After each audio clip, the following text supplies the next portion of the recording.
saya hadir sholat maghrib di masjid kita, dan guru tak yang membawakan pengajian beliau tidak hadir, sehingga saya diberi amanah untuk membawakan pengajian pada malam hari ini pada kitab Riyadhus Shalihin. Saya akan memilih salah satu tema yang ada di dalam kitab Riyadhus Shalihin, yaitu babut taqwa. Bab yang berkaitan dengan takwa. Ya. Kalau Allah Ta'ala, ya ayyuhalladzina amanu taqullaha haqqa tuqatih. Ya ayyuhalladzina amanu isininna tomatepe wahai orang-orang yang beriman, ittaqullah,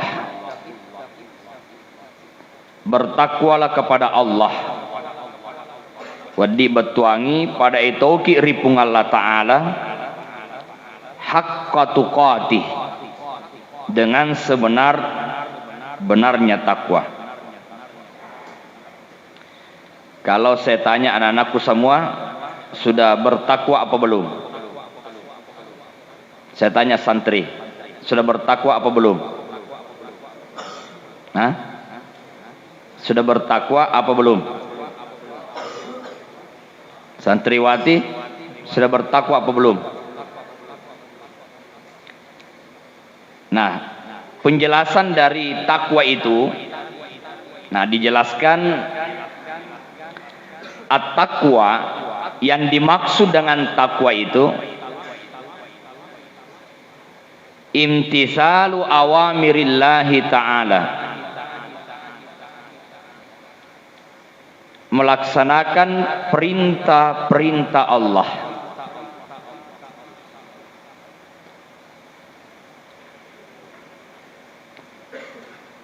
At-taqwa, riasannya takwa, imtisalu awamirillahi ta'ala, ipegoi pasuronna pung Allah Ta'ala. Jadi kalau ada orang yang mengatakan saya bertakwa kepada Allah tapi dia tidak salat, itu bertakwa apa tidak? Tidak bertakwa. Kalau ada orang yang mengatakan saya bertakwa tetapi di bulan Ramadan dia tidak puasa tanpa ada uzur, tanpa ada halangan, dia tidaklah termasuk bertakwa. Karena takwa itu melaksanakan perintah Allah, kemudian wajatinabu nawahihi,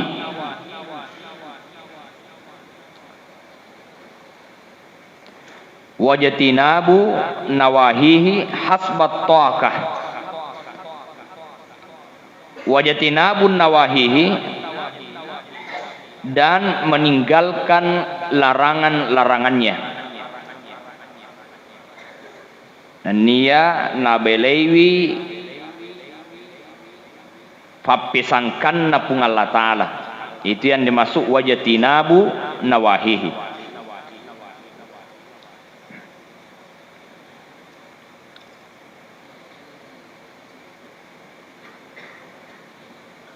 Hasbat taqah, yang dimaksud hasbat taqah itu memaksimalkan kemampuan.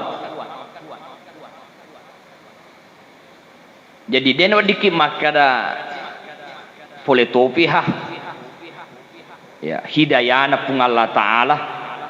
Jadi hidayah itu dikejar. Jadi yang dimaksud takwa itu melaksanakan perintah Allah dan menjauhi segala larangan-larangan Allah hasbat taqat, dengan memaksimalkan kemampuan.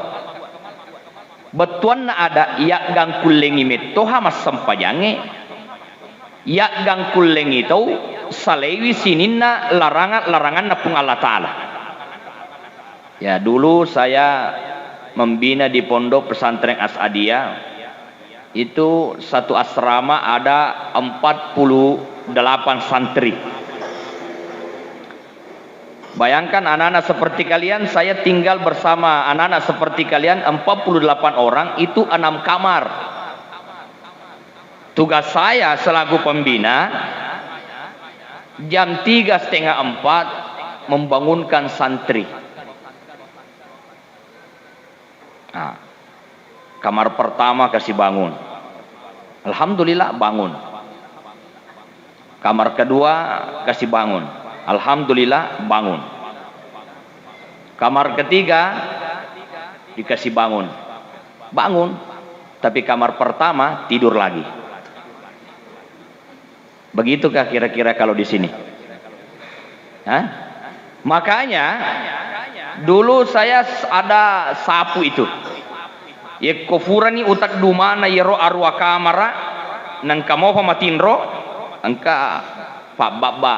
Nah, kalau dulu kan beda kalau sekarang. Ibabba nanai bahaya makuk lah dulu ibabba. Tadam pengakana citongat-tongan natanya iko ukenna. Tapi seolah-olah samanna angka seta maceking aku bitimu. Yena ro setange ugan rusuk. Setongan nipu setange tagan rusuk na ye ke iya mafaddi. Nah, kalau begitu bangun. Jadi kalau bangun subuh setelah baca doa, jangan kasih kesempatan syaitan menggodamu. Ketika bangun duduk sebentar merenung, oh na campak-campak kok setange atin rono. Sampai di depan WC, tudah sih. Campak-campak sih, tudah no ketutudan no. Nah, ini tuh yang maksud dengan hasbat ta'aka, memaksimalkan kemampuan. Apalagi santri itu punya huruf.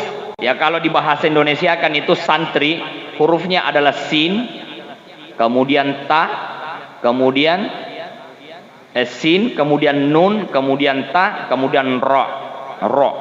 Santri. Asal kata santri sudah menjadi bahasa Indonesia. Santri wati. Ya, makanya dikasih ini pisah. Di sini santri dan ini santri wati. Jadi jelas. Ya, kenapa jelas? Karena memang Allah itu menciptakan dua jenis manusia. Kalau dia laki-laki, ya laki-laki. Kalau dia perempuan, dia perempuan. Tidak ada nomor yang ketiga. Ya, cuma dua. Ya kocenya burane tawe, makunre, kocenya makunre, burane. Makanya WC di mana-mana itu cuma dua. Ada WC laki-laki, ada WC perempuan. Tidak ada WC nomor 3. Maka yang merasa nomor 3 mama tadi nemu teme. Ya, karena WC-nya tidak ada. Ya, makanya ketika orang mendoakan orang meninggal itu kan cuma dua. Allahumma gfir lahu kalau dia laki-laki, Allahumma gfir laha kalau dia perempuan. Allahumma gfir lahuma kalau dia 2. Allahumma gfir lahum kalau mereka banyak. Ya. Nah, santri, sin, nun, ta, dan ra. Sinnya itu adalah bermakna satrul aurah. Satrul aurah, menutup aurat. Jadi santri yang baik, apalagi kalau santri yang memang benar-benar bertakwa kepada Allah, itu menutup aurat.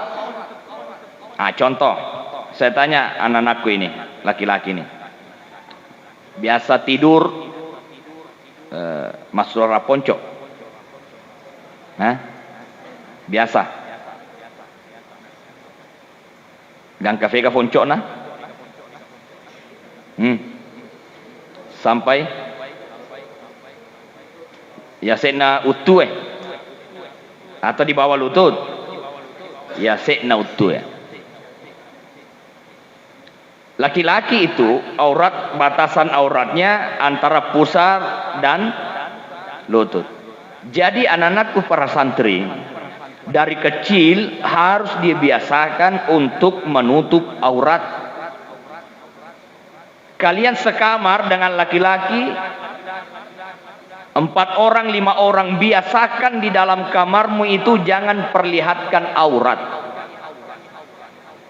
Makanya suruh nanti bapak tak ibu tak belikan celana, jangan yang pendek, tapi celana yang di bawah lutut. Main bola pakai yang di bawah lutut.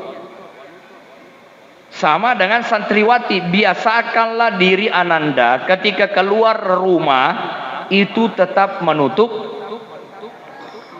apa batasan auratnya perempuan? Apa? Yang boleh kelihatan hanya wajah dan telapak tangan. Tapi biasa gak masuki deta kos kaki? Biasa. Biasa. Magina deta kos kaki? Bukankah di pelajaran itu batasan wanita itu auratnya yang boleh kelihatan hanya muka dan telapak tangan. Makanya kalau orang pergi haji, dalam umrah haji dalam keadaan ikhram, jangankan telinga, jangankan leher, rambut sekalipun tidak dibiarkan kelihatan, karena itu adalah aurat. Maka kalau ada orang dari tanah suci, sebelum berangkat ke tanah suci, jilbabnya bagus, jilbabnya panjang, jilbabnya lebar. Tapi ketika pulang dari tanah suci, jilbabnya itu dibuka, diganti dengan apa? Iya, songkok. Bagi saya itu bukan songkok haji, bukan songkoknya hajah. Karena haji sesungguhnya itu kan rukun Islam yang ke-5 setelah syahadat, kemudian salat, kemudian puasa, kemudian zakat, kemudian haji, sempurna di sini. Maka saya sering heran kalau ada orang sebelum berangkat jilbabnya bagus, tapi ketika pulang kenapa jilbabnya itu diletakkan, diganti dengan songkok, kelihatanlah telinganya, kelihatanlah lehernya. Itu yang dipahami. Ini dasar bahwa auratnya perempuan yang boleh kelihatan hanya muka dan telapak tangan. Kalau ada yang seperti anak-anak kita yang bercadar, ya silakan. Ya. Kalau ada yang tidak bercadar juga tidak mengapa, karena dalam keadaan ikhram itu kan dilarang menutup wajah. Tetapi karena ada corona, maka dibolehkan memakai masker. Memakai masker dengan alasan menutup wajah itu tidak boleh. Tapi memakai masker karena menjadi alat pelindung diri dari virus, maka itu boleh. Nah, jadi santri itu pertama satu orang harus menjaga aurat. Jadi kalau ki anak-anakku sekalian, ya mapamu lebih cuta ye jaga aja berarti masuk raponco aja abaju kok. Pak biasa tuh ya rumah falai no kawajunna. Oh, jangan biasakan. Nah, itu satrul aurah. Itu satu. Kemudian setelah sin huruf apa? Nun. Nun itu adalah naibul ulama, pengganti ulama. Maka seorang santri dan santriwati itu di samping menghafal Al-Quran, ini semua santri tahfiz toh? Penghafal semua di sini kan? Ini yang baju putih sudah berapa juz? 7 juz. Alhamdulillah. Ini sudah berapa juz? 8. Wah, masih kecil sudah 7, sudah 8. Alhamdulillah. Kalau yang santriwati ini berapa juz? Berapa? Berapa? Sudah? 12. Alhamdulillah. Kalau yang di sampingnya 7. Alhamdulillah. Tapi sekali lagi anak-anakku semua, para santri-santriwati, Al-Quran itu ketika Rasulullah umurnya 40 tahun. Beliau kemudian bertahanus di gua apa namanya? Gua Hira. Kalau gua Sur itu tempatnya Nabi bersembunyi di saat beliau hijrah. Itu gua Sur. Kalau Nabi menerima wahyu itu di gua Hira. Beliau didatangi oleh malaikat Jibril, lalu dikatakan padanya, "Iqra, bacalah." Dia berkata, "Ma'ana biqari, saya tidak bisa membaca." Dirangkul, dikadawi. "Iqra." Beliau lagi-lagi mengatakan, "Ma'ana biqari." Dirangkul lagi sampai rangkul yang paling keras ketiga kalinya. Salah satu maknanya itu bahwa untuk memahami Al-Quran itu ada 3 fase. Pertama adalah how to read, bagaimana membaca Al-Quran. Saya tidak ragu anak-anakku semua pasti bacaannya bagus, karena untuk masuk di juz pertama, juz kedua dan seterusnya itu dimulai dari pelajaran tajwid.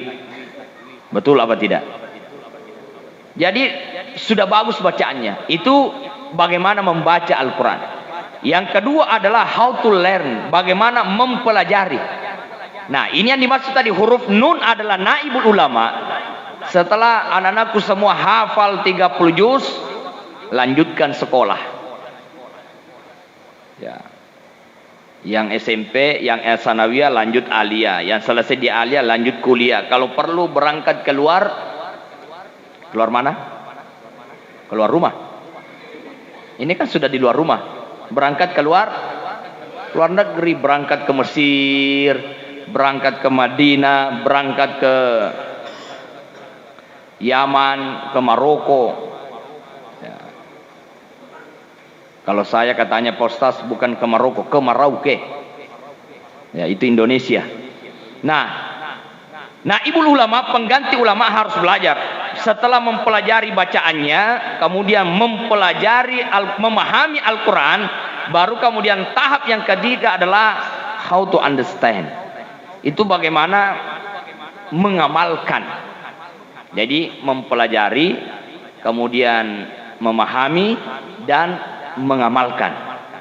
3 fase. Jadi Al-Quran bukan hanya sekedar dibaca, dihafal, tapi dipelajari dan dia diamalkan. Apa kata Al-Quran itu diamalkan. Nah, itu huruf apa tadi? Sin, kemudian nun, kemudian apa lagi? Ta. Ta itu adalah tarkul ma'asi, meninggalkan maksiat. Ya, tarkul ma'asi, meninggalkan maksiat. Jadi suatu ketika Imam Syafi'i, kenal Imam Syafi'i? Kenal di mana? Tahu. Imam Syafi'i itu pernah melaporkan hafalannya.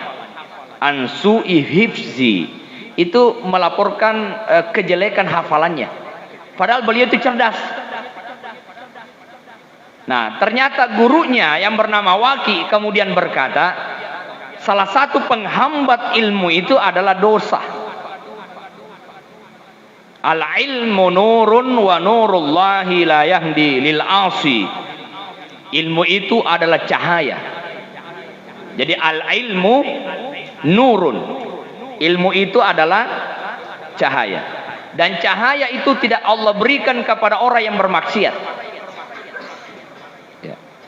Salah satunya adalah waktu itu maka indokna ya nak papesoni yolo makafala Joko nama tinro Pak, dari tadi dia menghafal terus.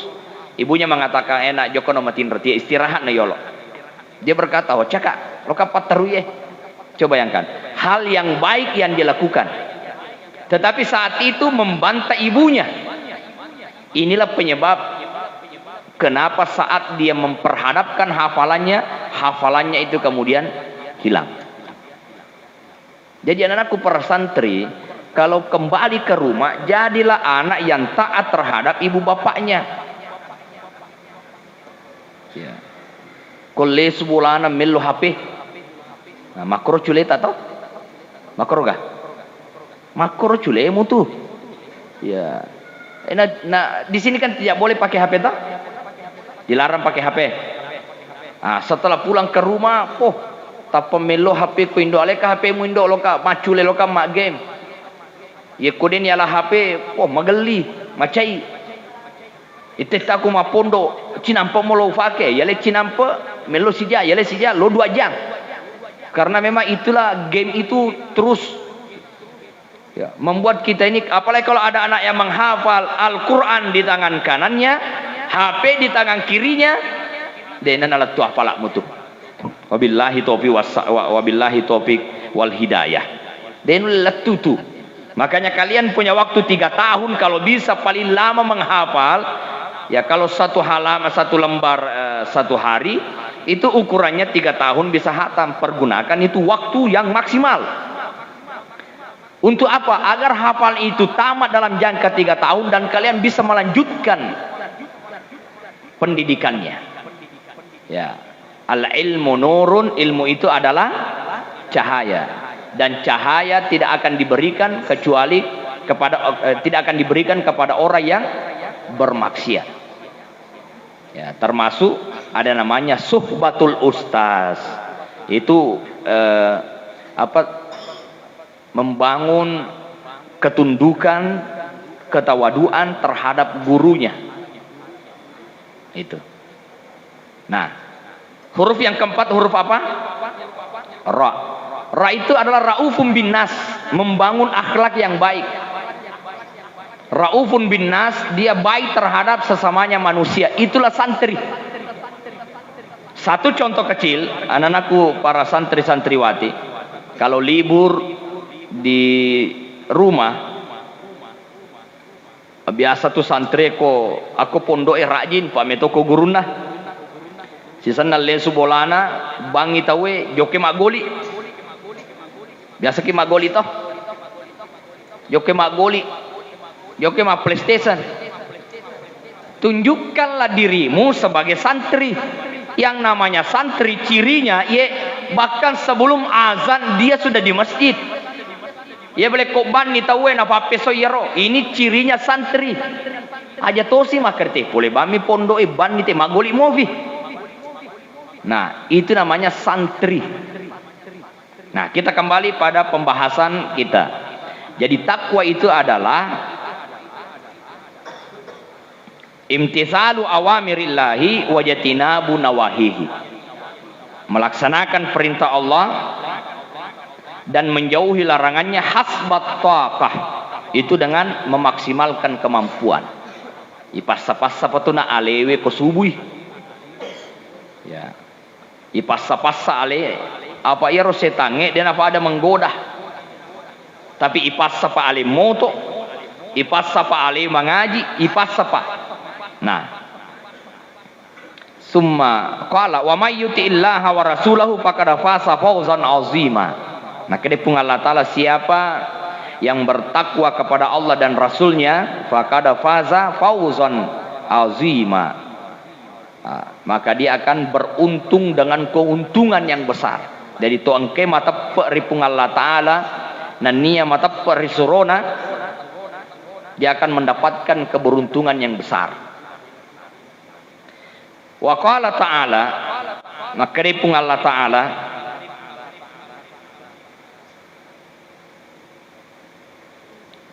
wa may yattaqillaha yaj'al lahu makhraja wa yarzuqhu min haitsu la yahtasib wa may yattaqillaha. Nah, nigi mata ripung Allah Ta'ala. Ini dalam surah At-Talaq ayat 2 sampai 3. Wa may yattaqillaha. Nah, nigi mata ripung Allah Ta'ala. Yaj'al lahu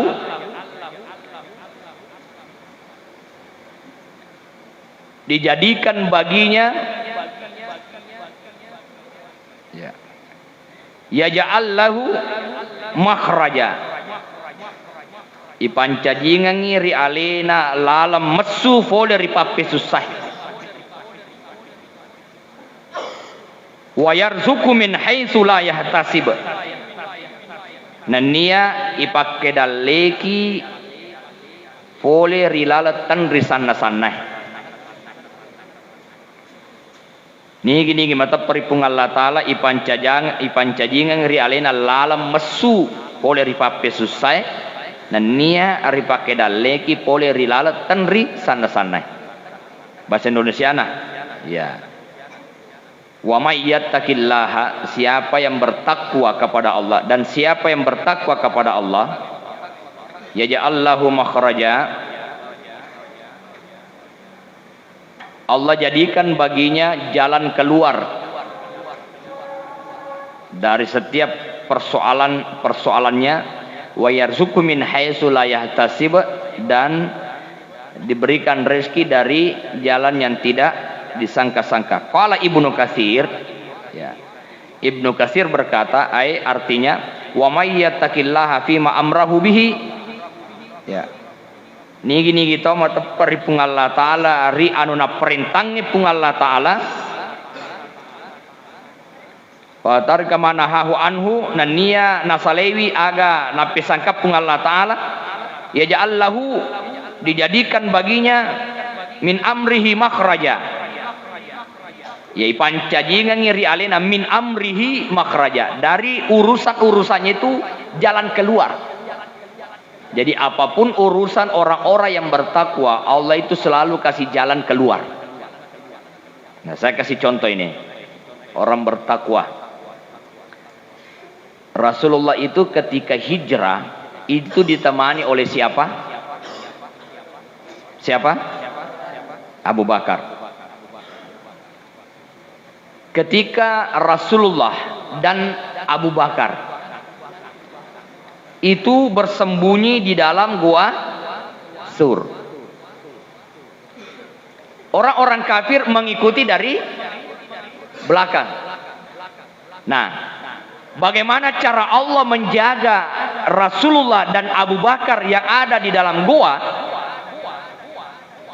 Allah mengirimkan apa? Laba-laba. Ini mulut gua. Ini Rasulullah masuk dalam mulut gua. Allah mengirim laba-laba bikin jaring di atasnya ini. Agak senero sarak garangka toh. Biasa kita tuh sarak garangka. Lalu Allah mengutus burung merpati bikin sarang di atasnya ini. Lalu burung merpati itu bertelur di atasnya. Sehingga orang kafir yang berada di atas mulut gua, Abu Bakar sudah ketakutan ini. Ini kan orang kafir sudah di atas. Dia menengok ke bawah saja itu bisa melihat Rasulullah dan Abu Bakar. Tapi apa kata orang kafir? Tidak mungkin ada orang di dalam. Ini kan ada sarang laba-laba menutupi goa ini. Lalu ada burung merpatinya. Kemudian ada sarangnya. Lalu bertelur. Lalu andai kata ada orang yang masuk di dalam. Pasti burungnya terbang. Sarangnya rusak. Sarang laba-labanya rusak. Dan telurnya akan pecah. Padahal Rasulullah ada di dalam bersama Abu Bakar. Begitulah penjagaan Allah terhadap orang yang bertakwa. Saya teringat anak-anakku sekalian, seorang santri ini santri namo Pandri Guru tak disengkang, itu tugasnya melayani gurunya. Tete ngangi sandalakna, ami bita nana ko makuki facue, dia aja na tete sandalak ya biasa deh idi riolo kong ke guruta tamani guruta ya ala sandalani pak biringi ya ko mas guruta tapalansu ya ala sandalana ipangolong ko aja na guruta arop maku kena na yakoi facui ya deni sama kadaro ite tenga sandalana go pak biringi pero sandalat tina lecat tawe ya tasat na guruta ice. Nah ada kisahnya bahwa ini seorang santri itu tidak ikut belajar di kelas. Malah dia tinggal di rumahnya gurunya untuk apa? Nak sesakangi, nak bisa panengangi, Lalu kemudian mapel. Eko zaman sekarang tomatoan namita mapakor tapi paleteknya aku ya, paletek nih. Ya, paletek dia itu nak guru. Tapi apa yang terjadi?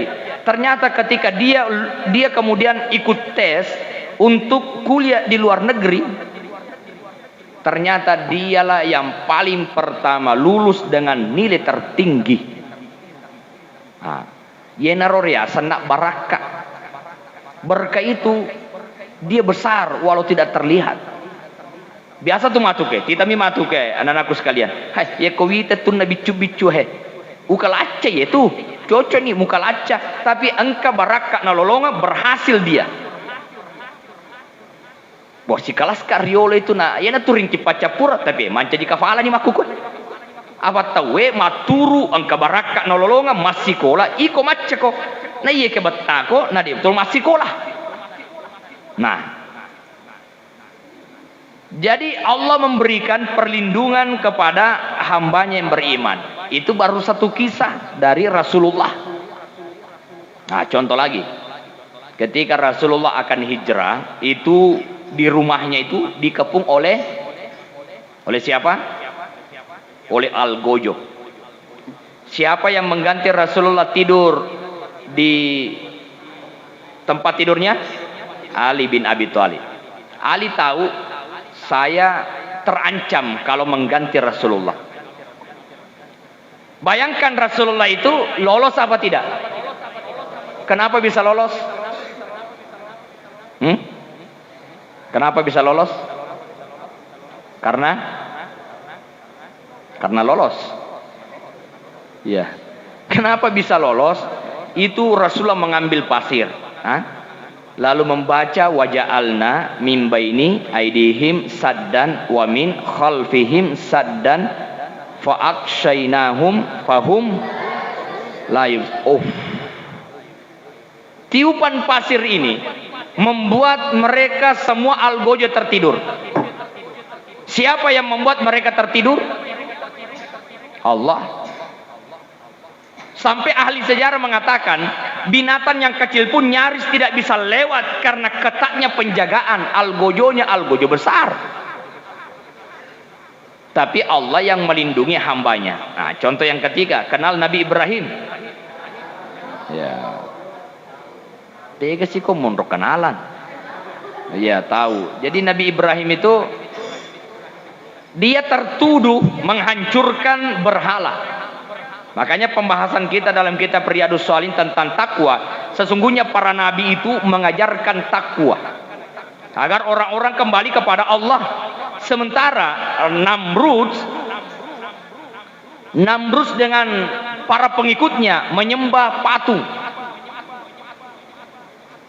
Ketika Raja Namrud dan para pengikutnya keluar, masuklah Nabi Ibrahim ke tempat itu dan menghancurkan berhala-berhala dengan kapak. Dia hancurkan. Kemudian kapak itu digantungkan di lehernya patung yang paling besar. Mereka kembali, siapa yang menghancurkan Tuhan-Tuhan kami? Orang pasti mengatakan, nah Ibrahim itu nih tapi kau tanya alena mituli macak ki alena tuli mampar ki alena tuh. Oh, dipanggil. Akhirnya dipanggillah dia. Wahai Ibrahim, apakah kamu yang menghancurkan berhala ini? Dia berkata, kenapa tanya saya? Tanyalah patung itu yang di lehernya ada kapak yang tergantung. Iya rumutanai. Apa kata si raja? Wahai Ibrahim, emangnya saya ini bodoh? Masa mau bertanya kepada patung yang tidak bisa bicara? Lalu Ibrahim menjawab, kalau kau tahu patung tidak bisa bicara, kenapa kau sembah? Itu sebenarnya dakwah itu masuk di akalnya dia. Tapi karena nafsunya terlalu tinggi, sampai kebenaran itu tertolak oleh akalnya dan tidak masuk di hatinya. Akhirnya dia marah. Jadi kalau orang dikala otak biasanya main otot. Akhirnya dipanggil lah ini bakar. Akhirnya dikumpulkanlah kayu bakar.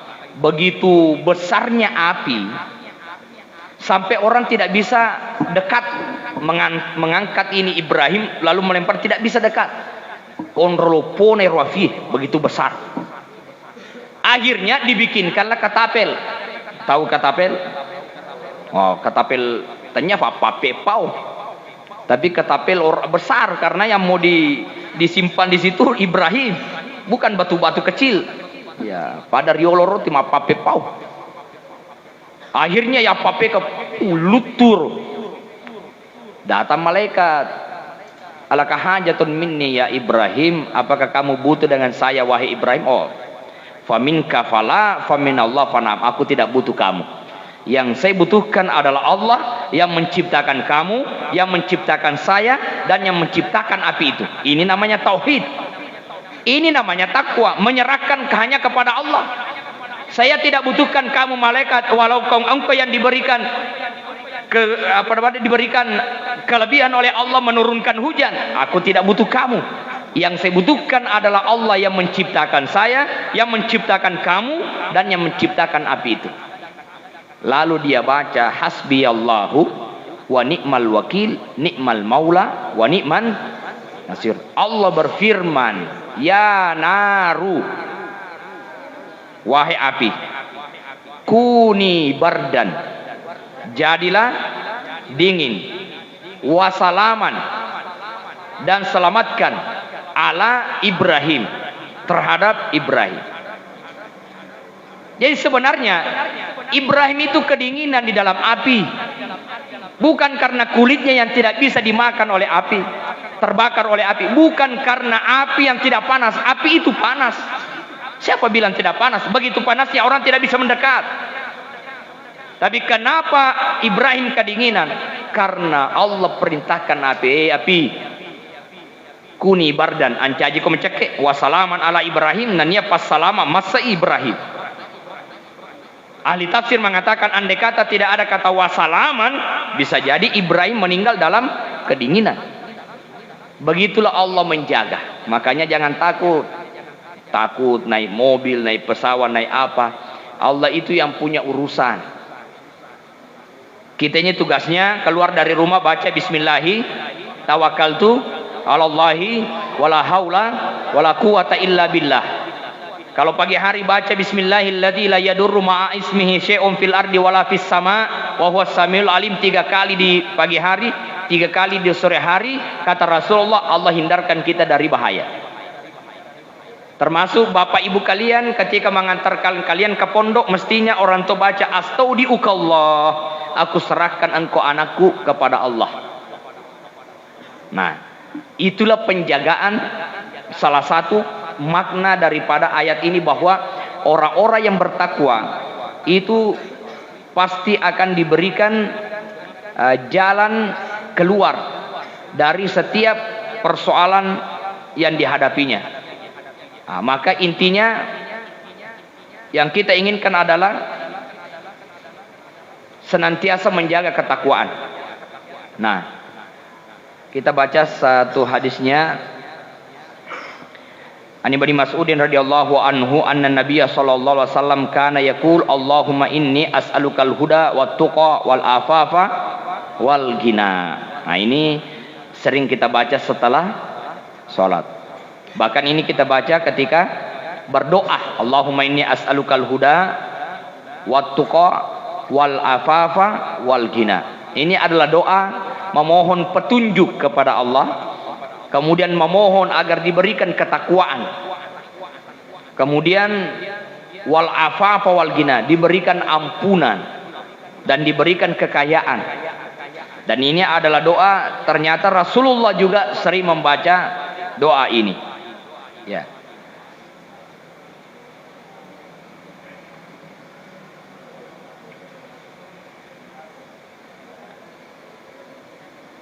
Nah, kesimpulan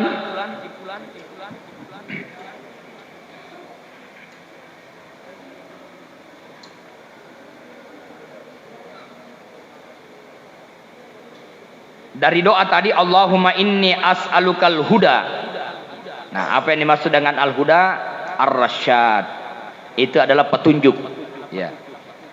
Kemudian Allahumma ya Allah inni as'alukal huda. Ini sesungguhnya saya as'aluka, memohon kepadamu al-huda. Apa artinya al-huda? Petunjuk. Wattuqa. Nah, wattuqa itu dijelaskan lagi imtisalul awamiri wajatinabu nawahi. Nah, wattuqa yang kita minta pada doa itu adalah imtisalu awamirillah wajatinabu nawahi. Melaksanakan perintah Allah dan menjauhi larangan. Jadi mohon kepada Allah. Karena begini para santri dan santriwati, walau ada maksiat di depan mata, tapi kalau Allah mencabut keinginan untuk melakukan maksiat itu, maka tidak akan terjadi. Tapi walau maksiat tidak ada di depan mata, tetapi keinginan bermaksiat selalu ada, maka pasti orang itu akan mencari maksiat di tempat yang lain. Namo angka di lena, saya tanya anakku sekalian, ya kong ka di lena tak 100 sebu aku lalenge, di jalan ada uang 100.000, diambil apa tidak? Diambil apa tidak? Nah, ini kenapa tidak diambil? Bukan punya tak. Kalau ini kenapa diambil? Karena punya tak. Ya cocok mi. Ini tidak diambil karena bukan punyanya. Oh ini diambil karena punyanya katanya. Ya. Ya itu tergantung. Kalau diambil lalu kemudian dibawa ke masjid dan diumumkan, itu niat yang bagus agar siapa jamaah yang tadi melalui jalan ini yang merasa kehilangan 100.000, itu bagus. Diambilnya untuk diumumkan. Tapi kalau niat mengambilnya kemudian dia ambil untuk dirinya, nah itu kan kalau ada keinginan mengambil. Namuni angkal lenna koyolota ye kode gagan niat tak lumale gagan natawe. Dene ya Allah. Tapi kode gagal lenna nengkan niat lo malah gagal nate isapa, termasuk para santri santriwati nenoni indomina si bawana biasa kan kama pakero. Nah, jadi saya pengalaman jadi pembina tadi indomina ya ro maka di indona tak dua pelesu kiringan ibepan aku tali mangas semena capu maka di indona malah siko kapan nak mandre bepa sadesa indo tak dua miwan reseso mau beli nama gati capu nah saya ada tulisan nih ternyata si bawana tuli male kota ngabaniwi makanya sebelum yala bepa mu falena kan anggotamu supaya yanre si bawah halala tapi iko anggota ya kode ini falena ka ko aja mu japuan unata ya kode nalako ya jadi si runtuh memang nih karena begini kalian semua punya orang tua dan memang pengalaman. Ada orang tua yang memang perhatikan itu, tina tira bajabu anakna. Tapi yang kata tomato dia jangan jampang anakna. Dia yang kena cile-cile, dia yang kena telepon-telepon, dia makan aja mah perluan nak. Sehingga orang kasih masih boboy. Ya. Jadi ini makanya saya bilang untuk mendapatkan santri yang bagus itu kerjasama 3 hal. Pertama adalah gurunya selaku yang membina. Yang kedua adalah orang tuanya. Yang ketiga adalah masyarakat. Jadi ketiga ini harus guru di sekolahnya, ibu bapaknya di rumah, masyarakat di sekitar. Ikuti makaremi ternyata anakku. Nah, iya namanya aku pajani jampang ternyata jadi anakku. Coba nih. Tapi tau ngitanya anak tapi betah ya ro anak ya ro matu pengaruhi anakmu, karena anakmu betah toh. Iya. Jadi makanya itu kerjasama 3 ini, orang tua di rumah, gurunya di sekolah, masyarakat. Bayangkan di absen mana ini dek age pung yo ke ma PlayStation mastina ya rona punne PlayStation lapore joko ko masih sekolah yo ugat gatang lo sekolah ikut TV sebagai pembinaan dari masyarakat. Ya, ada orang tua yang telepon saya, Pak Ustaz, magi si santri tak nangkal lesu. Makai dia itu nelo permisi. Asa madodo to tu aturan ka dia nama dodo aturannya. Aturanna bolata dia nama kanja. Pale sunga ka magati mai. Apa dia nelo permisi itu? Nah, jadi ada kerjasama antara guru dan pembina, kemudian orang tuanya dan masyarakat, baru bisa. Nah, kesimpulan adalah takwa itu imtitsalu awamirillahi wa jatinabun nawahihi, melaksanakan perintah Allah dan menjauhi segala larangan Allah. Summa qal inna dunya khulwatun hadiratun wa inna Allaha mustakhlifukum fiha ila akhiri wallahu a'lam bissawab. Bismillahirrahmanirrahim. Alhamdulillahirabbil alamin wassalatu wassalamu ala khatamil anbiya'i wal mursalin sayyidina Muhammadin wa ala alihi wa ashabihi ajmain. Allahumma astur ummata sayyidina Muhammad, Allahumma ajbur ummata sayyidina Muhammad, Allahumma ati ummata sayyidina Muhammad. Allahumma ja'alna minal ulama'il amilin, rabbi zidna ilman warzuqna fahman birahmatika ya arhamar rahimin. Rabbana atina fid dunya hasanah wa fil akhirati hasanatan wa qina adzaban nar. Wa sallallahu alaihi walhamdulillahi rabbil alamin. Al-Fatihah.